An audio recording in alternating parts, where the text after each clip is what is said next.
1969년에 노벨 문학상을 수상한 아일랜드 태생 프랑스 소설가 사무엘 베케트라는 사람이 있습니다. 이 사람은 우리가 잘 아는 대로 Waiting for Godot, 고도를 기다리며라는 소설을 써서 일약 유명해진 그런 인물이지요.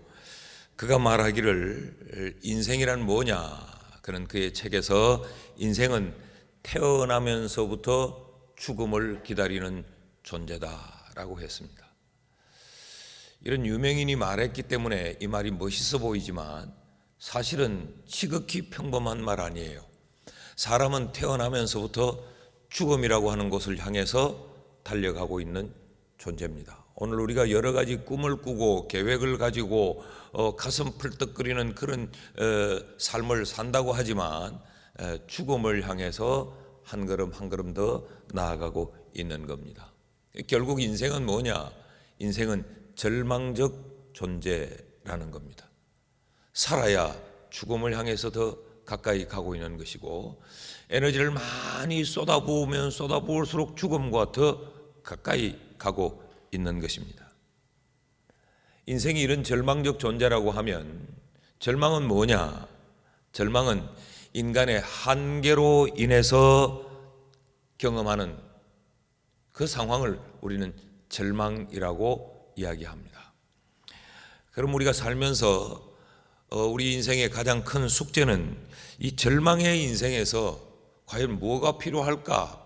절망의 인생에서 가장 필요한 것은 이 절망을 몰아낼 수 있는 소망을 찾는 일 아니겠습니까?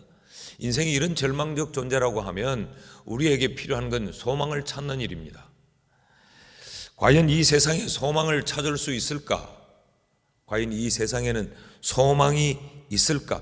절망을 몰아낼 수 있는 그런 소망이 있을까?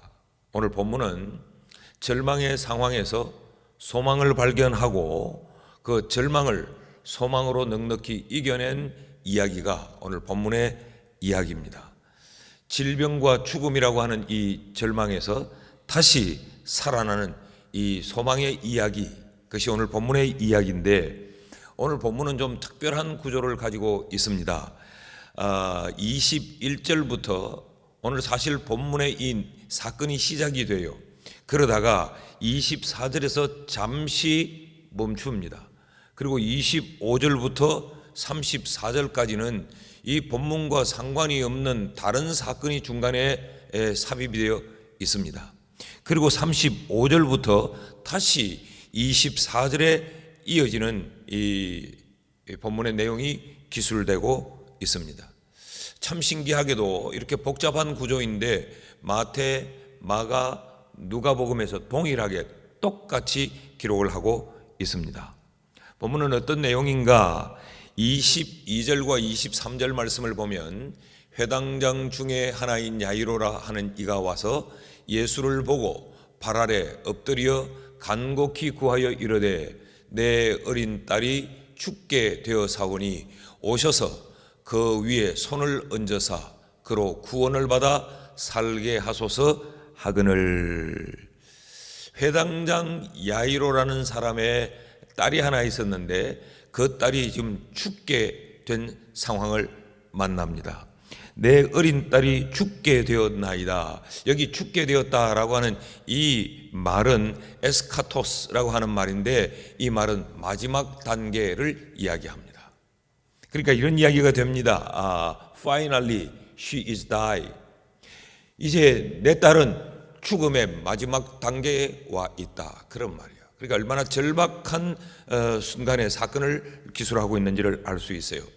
여기 어린 딸, 이 어린 딸의 나이가 몇 살이나 되었느냐? 42절 말씀을 보면 이 아이의 나이가 12살 되었다라고 말합니다. 여러분, 이런 상황을 경험해 본 적이 있습니까? 이렇게 절박하고 처절한 상황, 여러분 부모의 입장에서 12살밖에 되지 아니한 어린 아이, 그 아이가 이제 그 인생의 마지막 단계에 도달을 해 있습니다. 오늘 본문은 이런 이야기이기 때문에 우리가 얼마든지 머릿속에 드라마를 만들고 상상을 해볼 수 있어요. 마지막 꺼져가는 그 숨을 몰아쉬면서 아무것도 해줄 수 없는 그 아버지를 바라보고 있단 말이죠. 그 어린 자식을 바라보는 부모의 마음이 어떨까요? 우리가 꽃 같은 모양, 꽃 같은 상황은 아닐지라도 우리가 살아가면서 이런 절망적인 존재, 내 힘으로 아무것도 할 수 없으나 그러나 그럼에도 불구하고 가슴이 미어지는 듯한 이런 상황, 해결하지 않으면 이대로 죽을 것 같은 그런 숨막히는 상황을 우리도 겪으며 살아왔습니다.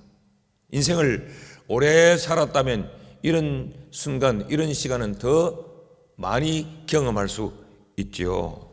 자, 그래서 주님 앞에 나왔는데 이 예수께서 그 회당장 야이로의 소원을 들어주시고 그와 함께 그의 어린 딸, 숨 넘어가는 딸을 고쳐주기 위해 주님이 그와 함께 동행을 합니다. 다시 소망이 생긴 거지요. 이 회당장 야이로는 왜 예수님께 나왔을까? 이미 많은 소문을 들었을 거예요. 예수님이 이런 병자, 귀신 들린 자도 고치고 열병 걸린 베드로의 장모도 고치고 손 마른 자도 고치고 중풍병자도 고치고 이런 이야기들을 다 들었기 때문에 그가 주님 앞에 나왔던 것 아니겠습니까? 그런데 그 주님과 함께 어린 딸을 고치러 가는 그 발걸음이 얼마나 바빴겠어요. 한 걸음이라도 더 빨리, 1분이라도 더 일찍 이런 마음으로 길을 갔을 텐데 25절에서 34절에 가던 길에 돌발적인 상황이 하나 발생을 합니다.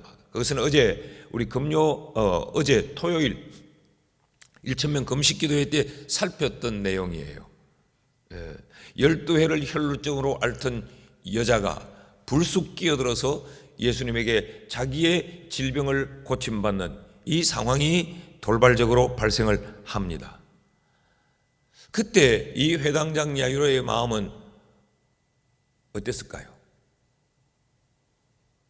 그리고 주님은 가던 길을 빨리 가시면 될 텐데 거기 멈추어서서 내 옷을 만진 자가 누구냐라고 여인을 찾고 그 여인과 대화를 나누고 있습니다. 아버지의 마음은 타들어가지 않았겠습니까? 그런데 그러고 있는 그 시각에 소식이 들려옵니다.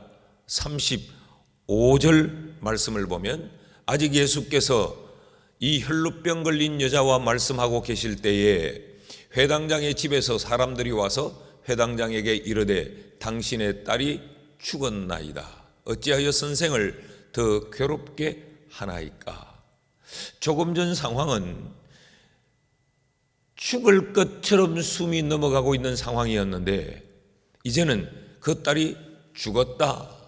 이 상황이 종료되어 버린 소식을 접하게 됩니다. 당신의 딸이 죽었나이다. 그런데 이 예수와 함께 있으면 무슨 의미가 있고 이 예수를 당신의 집으로 초청해서 예수와 함께 당신의 집에 간들 무슨 의미가 있겠습니까? 라는 겁니다.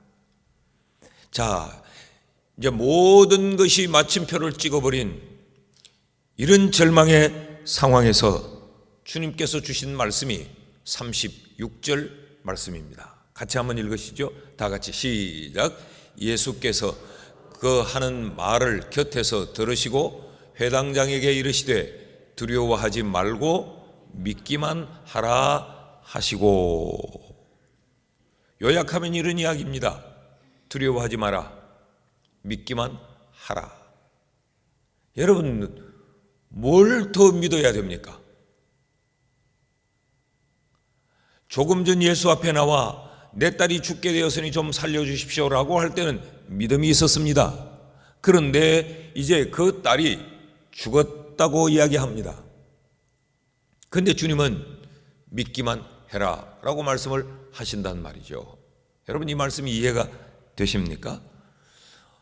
이 36절 말씀, 두려워하지 마라, 믿기만 하라, 이건 두 개의 명령형이 함께 한 문장을 만들고 있어요.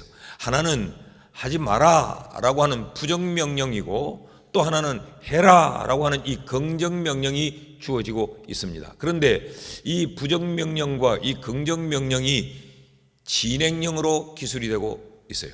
무슨 이야기인가 하면 이런 이야기입니다. 너 계속 두려워해 지금 했는데 이제 두려워하지 마라 라는 이야기고, 너 지금 계속 믿어왔는데 그 믿음을 계속 진행을 시켜라 라는 이야기예요. 영어 성경에 보면 이것을 do not fear, 두려워하지 마라, only believe, 오직 믿음을 붙들어라, 그렇게 표현되어 있는데, 그것은 사실 이 신약 성경이 기록된 이 원문의 의미와는 조금 의미가 달라요. 두려워하지 말라라는 의미가 아니고 stop feeling, 두려움을 멈춰라. 지금 네가 계속 가지고 있는 그 두려움을 이제는 스탑 시켜라. 그리고 keep on feeling, 너 나 믿고 내게 나왔지 않느냐, 그 믿음을 계속 진행을 시켜라. 계속 지켜나가라. keep on, 계속 유지해라 라고 주님이 말씀하고 있습니다. 그러니까 결국 주님은 상황이 어떠하든지, 숨 넘어가는 상황이든지 아니면 이미 숨이 넘어갔던 상황이라 할지라도 답은 뭐냐? 믿음이다 라는 것이죠. 따라하십시다. 믿기만 하라. 믿기만 하라. 숨이 넘어가는 상황이라도 믿기만 하라. 숨이 끊어져 버린 상황이라도 믿기만 하라. 그러니까 계속적으로 어떤 상황에서도 keep on, 유지하고 지켜내라. 뭘? 믿음을. 믿음이 흔들리면 안 된다. 믿음이 넘어지면 안 된다. 믿음을 지키고 계속적으로 그 믿음을 진행시켜라. 얼마든지 계속 두려움에 사여 있다 할지라도 그 두려움은 멈춰야 할 것이고 믿음은 계속적으로 붙들고 진행시켜야 될 것이다 라고 주님이 말씀을 하신단 말이죠. 우리가 어제 이 금식기도회 때도 살폈던 이 혈루증 여인의 이 문제도 결국은 믿음의 문제였지요. 25절 26절을 보면 12해를 혈루증으로 알아온 여자가 있어 많은 의사에게 많은 괴로움을 받았고 가진 것도 다 허비하였으되 아무 효험이 없고 도리어 중하여졌던 차에, 그러니까 아무런 소망이 없어졌죠 이제. 그런 상황에 27절과 28절을 보면 예수의 소문을 듣고 무리 가운데 기어 뒤로 와서 그의 옷에 손을 대니 이는 내가 그의 옷에만 손을 대어도 구원을 받으리라 생각함일러라. 믿음을 가졌던 거지요. 자, 많은 의사에게 많은 괴로움을 받고 자기가 가진 것 다 허비하고 더 이상 아무런 소망을 가질 수 없는 상황에서도 이 여자는 믿음을 붙잡았던 것입니다.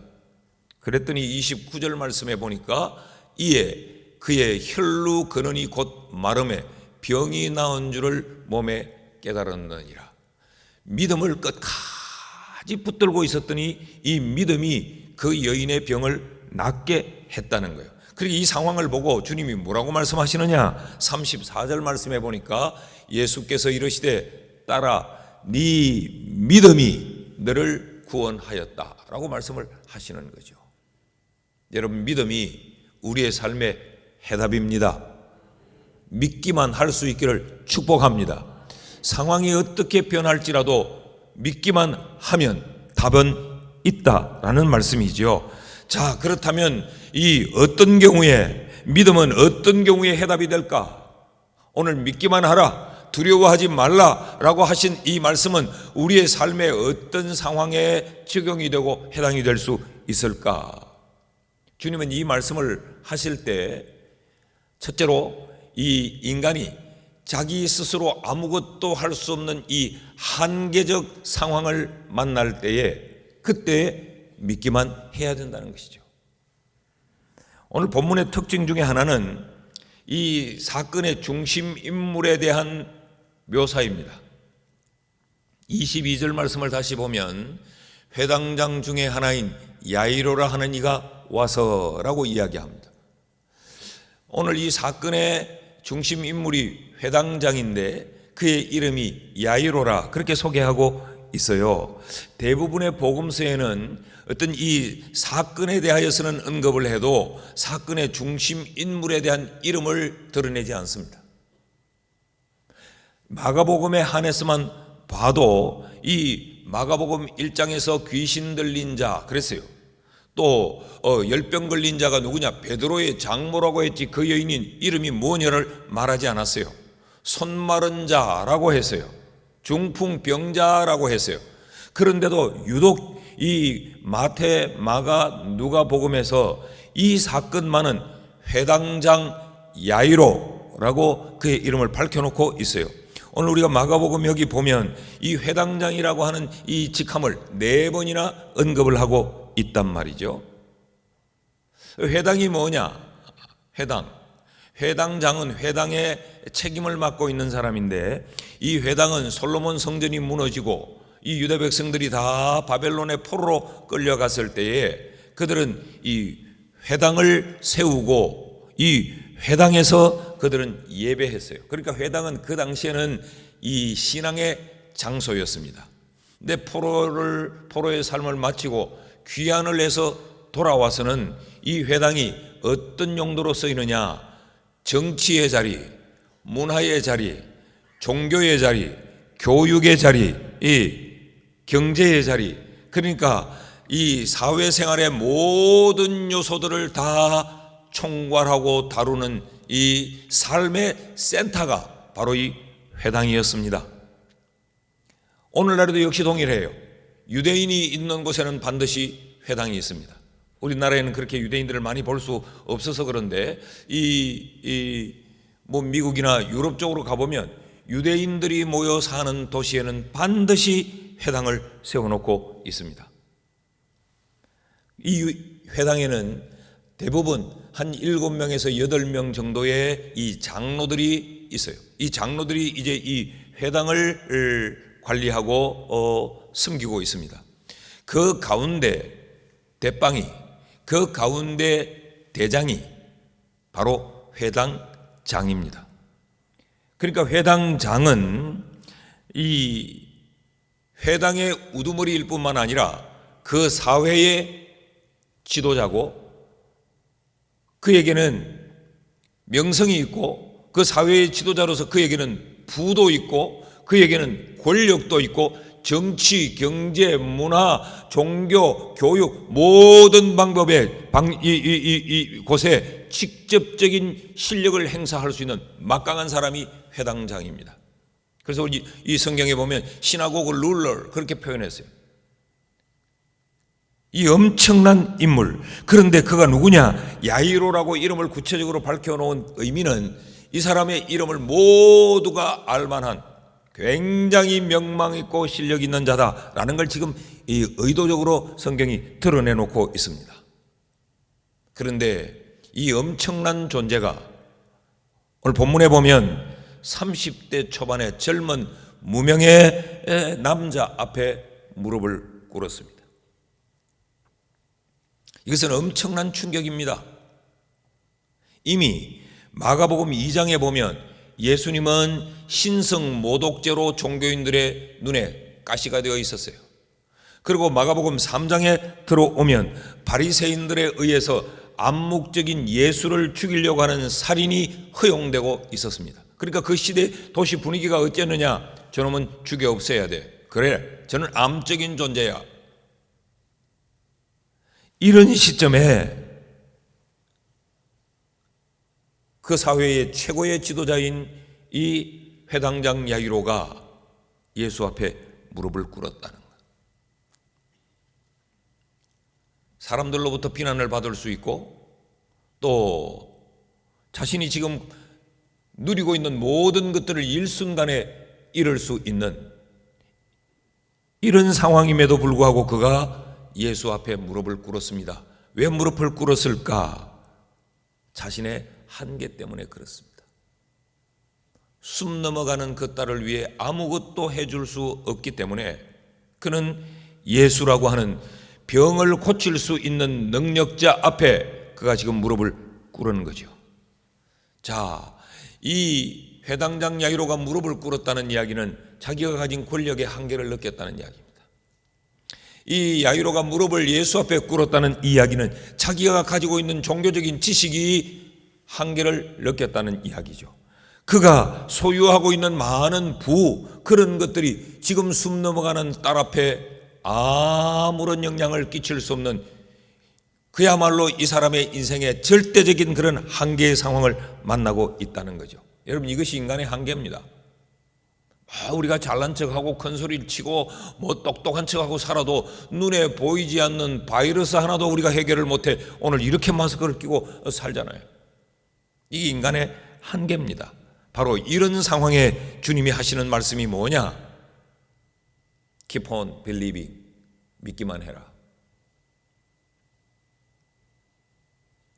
여러분, 우리가 살면서 우리의 능력의 한계를 겪는 일들이 어디 한둘입니까? 자식을 키우면서도 우리는 우리의 한계를 느끼잖아요. 아니면 우리의 몸뚱아리인데 우리의 몸뚱아리에 일어나는 여러 가지 상황들에 대해서도 우리는 내가 어떻게 할 수 없는 한계를 느끼잖아요. 굉장히 똑똑하고 많이 배우고 잘난 척하면서 우리는 남에게 지식을 말하고 우리를 덜추어내고 그러지만 우리의 이 지식이라고 하는 것이 얼마나 제한적이에요. 오늘 옳다고 가졌던 지식이 내일은 그 지식이 틀려요.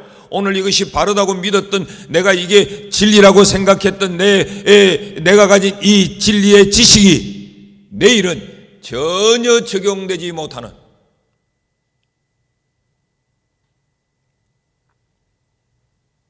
이런 한계적 상황을 만날 때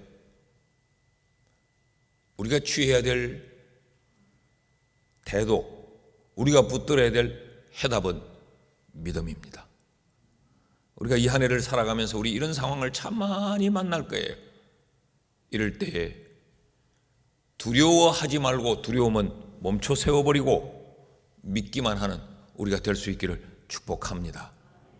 둘째로, 어떤 상황에 주님은 믿기만 하라고 말씀하는가? 이런 우리 스스로의 한계적 상황에서도 믿음을 붙들라고 주님은 말씀하실 뿐만 아니라 절망적인 상황을 만날 때에도 우리에게 믿음이 답이다 라고 말씀을 하세요. 회당장이 처한 이 상황, 우리가 이 설교 서두에 쭉 설명을 이미 했습니다마는 이 상황이 좋아지거나 그대로 머물러 있지 않고 이 상황은 악화되었지요. 23절 말씀을 보면 간곡히 구하여 이르되 내 어린 딸이 죽게 되어 사오니 오셔서 그 위에 손을 얹으사 그로 구원을 받아 살게 하소서 하거늘. 이때는 희망이 있었어요. 죽게 되었어요. 그래서 예수가 오셔서 이 죽음을 면하게 해달라라는 상황이었어요. 그런데 예수와 함께 가다가 그 상황이 어떻게 되었습니까? 35절을 다시 한번 읽어보면 아직 예수께서 말씀하실 때에 회당장의 집에서 사람들이 와서 회당장에게 이르되 당신의 딸이 죽었나이다. 그 다음 이어지는 말씀을 보세요. 어찌하여 선생을 더 괴롭게 하나이까? 이 말은 예수와 더 말해도 아무 필요가 없다는 거죠. 이미 딸이 죽어버렸는데 이 예수와 더 의논하고 예수를 붙들고 뭘 말할 이유가 어디냐? 이거 우리 식으로 바꾸면 이런 이야기입니다. 죽어버렸어요. 기도하니 뭐하냐? 교회 가니 뭐하나? 예배 드리니 뭐해? 예수가 내 소원도 하나 못 들어줬는데 그 예수 손잡고 믿음으로 그 길을 떠나 동행을 했는데, 그런데도 오다가 내 딸 죽어버렸는데, 이런 이야기와 똑같은 이야기입니다. 여러분, 우리도 살다 보면 이런 경우를 만나죠. 기도했는데도, 내가 그토록 금식하며 매달리고 철야했는데도 주님이 들어줄 것처럼 그러시더니 내 딸 죽어버렸다. 내 사업 망해버렸다. 오늘 이 작단이 나버렸다. 기도하니 뭐하냐? 그 교회 다니니 뭐하고 예배 보니 뭐하냐? 지금 그런 상황이에요. 그러니까 지금 주님께 매달리던 23절의 그 믿음이 35절에서 무너져 내리는 순간입니다. 이럴 때에 세상은 어떤 반응을 보이느냐? 38절 말씀을 보면 회당장의 집에 함께 가사 떠드는 것과 사람들이 울며 심히 통곡함을 보셨더라 그랬어요. 이럴 때 세상이 보이는 반응은 절망이다. 그러니까 떠들고 통곡하고 눈물을 쏟아내고, 이것이 이 절망의 상황에 이를 때 보여지는 보편적인 세상의 모습이에요. 우리도 신앙생활을 하지만 이런 상황을 만나면 우리의 마음이 얼마나 분주복잡하고 시끄러워요. 이때 얼마나 많은 말들을 쏟아내는지 몰라요. 그러면서 울고 통곡하죠. 왜 울까요? 왜 통곡할까요? 끝났다고 생각하니까. 이 순간은 믿음이 사라지는 순간입니다. 이 순간은 믿음이 흔적을 감추어버리는 순간입니다. 이때 주님이 하신 말씀이 믿기만 하라. 여러분, 이게 이성적으로 수용이 되십니까? 23절의 상황에 마지막 단계이기는 하나 그래도 아직 요만큼이라도 숨이 붙어 있을 때, 그때는 우리가 믿음을 가질 수 있어요. 아직은 기회가 있다. 아직은 그래도 소망이 있다. 내게는 한계지만 그러나 예수께 매달리면 새로운 답이 있을 수 있다. 그런데 죽어버렸어요. 그런데 주님은 믿기만 하라라고 말씀을 하십니다. 이 말씀의 의미를 다시 설명을 드리면, 너 처음에 믿었잖아 나. 그러니까 이렇게 절망적인 상황이 와버려도 그 믿음을 계속 포기하지 말고 계속 믿어라 라고 말씀하는 거예요. 우리는 믿다가도 마음에 조금 기분 수틀려도 우리는 믿음을 포기해버리잖아요. 교회 나오다가 조금 나하고 뭐 안 맞는 게 있어도 우리는 믿음 집어 던져버려요. 우리의 믿음은 아주 롤러코스터를 탑니다. 주님은 이런 절망적인 상황에서도 믿어라.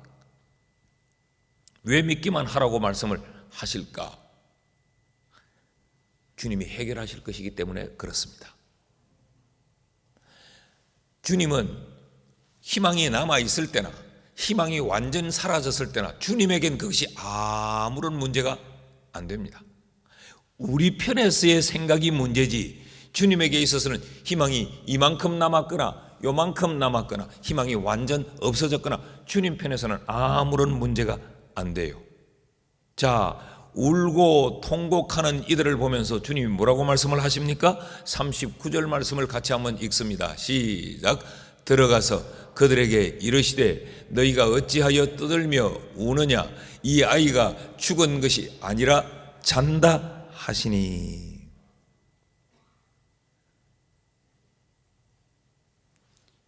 이게 세상이 이해하지 못하는 주님의 마음이에요. 죽었는데, 우리가 바보 덩신이 아닌데, 여러분, 회당장 집에 딸이 병들어 있었고 회당장 집에 딸이 죽었다면, 여기 대구로 치면 동산병원 병원장, 경대병원 병원장, 가톨릭병원 병원장 다 와가지고 지금 들여다보고 있는 겁니다. 그래서 이들 모두가 죽었다고 결론을 내리는 겁니다. 국회의원들이 다 와 있을 거예요. 경찰서장이 다 와가지고 있을 거예요. 죽지 않았는데 헛것을 보고 이들이 죽은 줄 아는 것이 아닙니다. 죽었습니다. 그런데도 주님은 죽은 것이 아니라 잔다 하시니. 여러분, 세상은 죽음이 끝입니다. 그래서 이들은 통곡했고, 그래서 이들은 시끌벅적한데, 그러나 예수 안에는 끝이 없습니다. 예수 안에는 영원만이 존재합니다. 그래서 예수 믿는 사람들의 이 구원받음을 성경이 뭐라고 말하느냐? 영생을 얻었다 라고 말해요. 우리에겐 여기가 끝이 아니에요. 우리는 저기가 있어요. 주님은 죽은 것이 아니고 잔다라고 말씀하시는데 여기엔 기독교에 엄청난 여기 신학이 들어있고 교리가 다 들어있는 거죠. 그러므로 기독교에는 절망이라는 단어는 기독교에는 없습니다. 기독교는 오직 믿음만 있을 뿐입니다. 여러분, 이 한 해 동안 우리가 이런 절망을 생각하며 사는 것이 아니라 믿음만 생각하며 살 수 있기를 축복합니다. 자, 잔다. 그러니까 울음을 멈춰라 라고 말씀하신 이 주님이 41절 말씀을 보십시오. 그 아이의 손을 잡고, 이미 죽은 아이입니다. 이제 염을 하려고 하는 시간입니다. 그 아이의 손을 잡고 이르시되 달리사 쿰 하시니 번역하면 곧 내가 네게 말하노니 소녀야 일어나라 하심이라. 여러분, 여기 달리다 쿰, 이 말은 특별한 능력이 담겨 있는 주문이 아니에요. 영어 성경이 참 잘 번역을 해뒀어요. 이렇게 했죠. I say to you, 내가 네게 말한다. 뭐라고 말하느냐? Wake up. 요즘 현대인들이 많이 보는 일반적인 성경에는 get up 그렇게 표현했지만 그 은밀한 의미의 뜻은 wake up, 깨라. 이 달리다 쿰이라고 하는 이 단어는 유대 사회에서 보편적으로 쓰여지던 단어예요. 아침에 어머니가 아이를 깨울 때 달리다 쿰, 일어나라, 일어나라 그런 말이에요. 우리말로 하면 일어나라, 대구말로 하면 일나라 그런 이야기야. 일나라 그 이야기야. 그러니까 지극히 보편적인 용어인데 죽은 자에게 일어나라고 해서 일어날 수 있겠습니까? 그런데 주님이 이 표현을 사용하면 능력이 됩니다. 주님이 이 말씀을 사용하면 권세가 됩니다. 주님이 사용하시면 해답이 되고 약이 되는 거죠. 그래서 주님이 말씀합니다. 절망은 없다. 믿기만 해라. 너희들의 절망적인 상황이라고 할지라도 내게는 지극히 일상이다. 이게 너희들이 자는 자를 깨울 때 일어나라 라고 한 것처럼 너희는 끝이라고 생각하지만 나는 그렇게 일상으로 일어나라 라고 말하면 그게 능력이 되고 답이 되어 아이가 일어난다라는 거죠. 그러니까 어떤 상황에서도 끝났다고 생각하는 그 상황에서도 주님은 믿기만 해라 라고 말씀하고 있습니다. 사랑하는 여러분, 이 한 해 동안 우리도 이런 절망적인 상황을 만날 수 있을 거예요. 하늘이 무너지는 것 같고 땅이 꺼지는 것 같고 이제는 내가 이제 쪽박을 찬다고 생각하고 내 인생이 이렇게 돼버리나, 한때 찬란한 꿈도 있어서 어마어마한 나도 기업가도 한번 돼보고 나도 이거 한번 해보려고 하는데 이제는 쪽박 찼다. 거리에 나 앉았다. 그럴 때 우리는 막 우리의 마음이 시끄럽고 분유하고 정신을 못 차리고 사람이 아주 가시처럼 예민해지고, 주님은 stop fear, 두려움을 멈춰라. 참 미안한 표현이지만 그냥 우리식으로 막 말하면 지랄 그만해라. Keep on believing, 믿기만 해라. 그냥 너 그 믿음을 계속 지켜나가라. 그러면 내가 일어나라, 내가 깨우면 된다. 여러분, 우리 때문에 상황이 달라지는 것이 아니고 주님 때문에 상황이 달라지는 거죠. 그러니까 우리가 할 일은 내가 오두방정을 떠는 것이 아니고 나는 주님을 믿기만 하면 되는 것입니다. 이런 의미에서 여러분, 믿기만 하는 이 한 해가 될 수 있기를 축복합니다. 셋째로, 자, 주님이 믿기만 하라라고 하는 것은 네 삶의 한계를 만났을 때도 믿음이 답이고, 모든 것이 끝났다고 생각되는 그 절망의 상황에서도 믿음이 답일 뿐만 아니라 네가 앞으로 장차 네가 경험하고 만나고 살아가야 될 새로운 도전의 상황을 만날 때에도 네가 믿기만 해라. 회당장 야이로의 딸은 12살이라 그랬어요. 아직 어린 소녀예요. 그래서 보면 이 영어 성경에 보면 little child 그랬어요. 어린 아이라 그랬어요.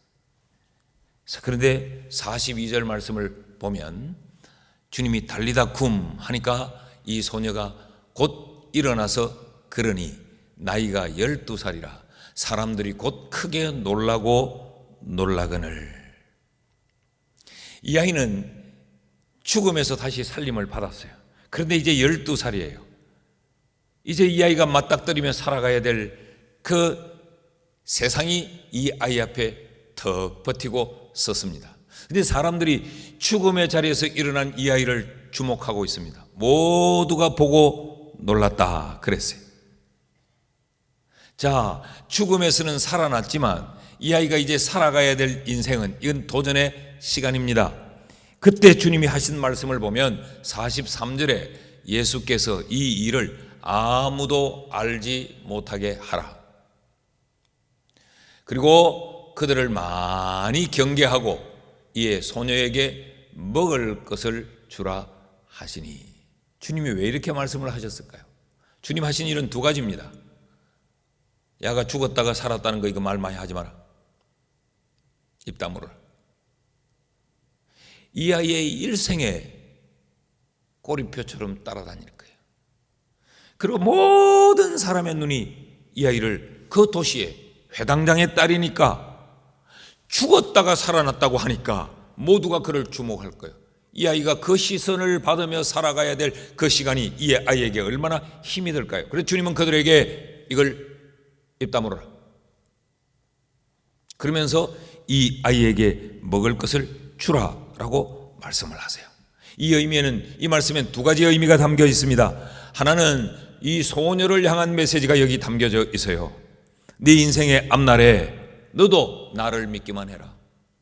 봐라, 내가 너를 살려줘서 내가 네게 먹을 것을 주지 않냐? 그리고 내가 사람들에게 말하지 않냐? 입 다물으라고. 이런 내가 네게 있으니 너도 믿기만 해라. 앞으로 네가 살아가야 될 삶에 많은 상황을 만나게 될 텐데 너도 이런 내가 네 곁에 있다는 걸 기억하고 너도 나를 믿기만 하라라는 메시지예요. 또 하나, 이 회당장 야이로를 향한 메시지입니다. 딸의 질병만이 아니라 이 딸의 이 문제를 해결하는 것만이 아니라 내 인생의 이 문제를 해결하는 것만이 아니라 이 아이의 남은 여생에 대해서도 너 믿기만 해라. 너는 해줄 게 없다.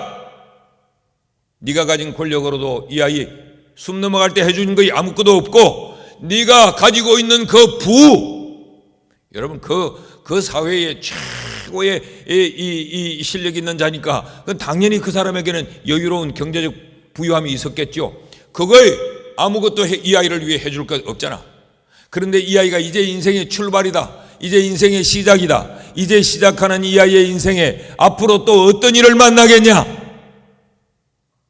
그럴 때도 믿기만 하라 라는 메시지가 여기 담겨져 있습니다. 사랑하는 여러분, 이제 우리는 2022년을 시작했어요. 이제 한 달 남짓 살았습니다. 아직 우리는 11달을 더 살아야 됩니다.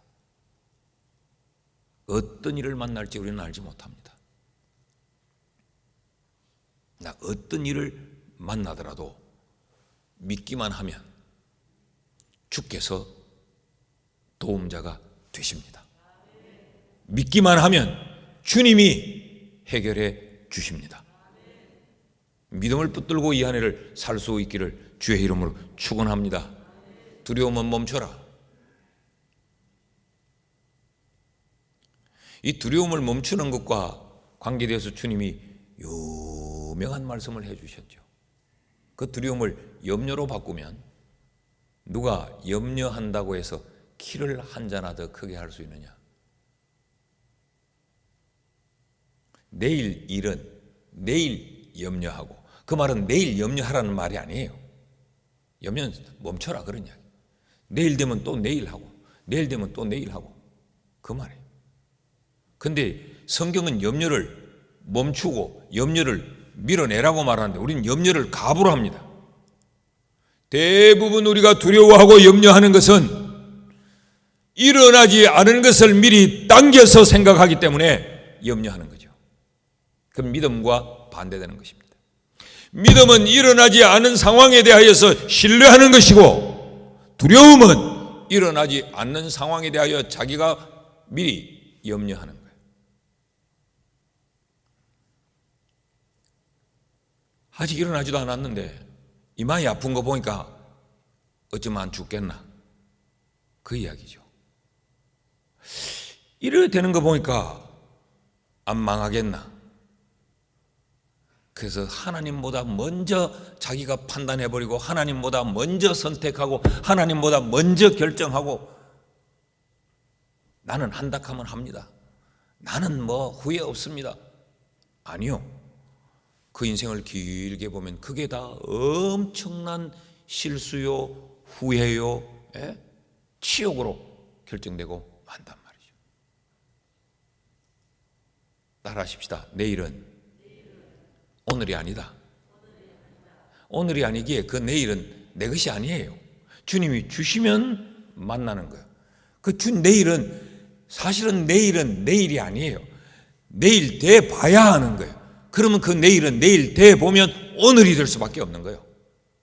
내일은 없어요, 우리에게. 그 내일은 만나봐야 될 날이니까.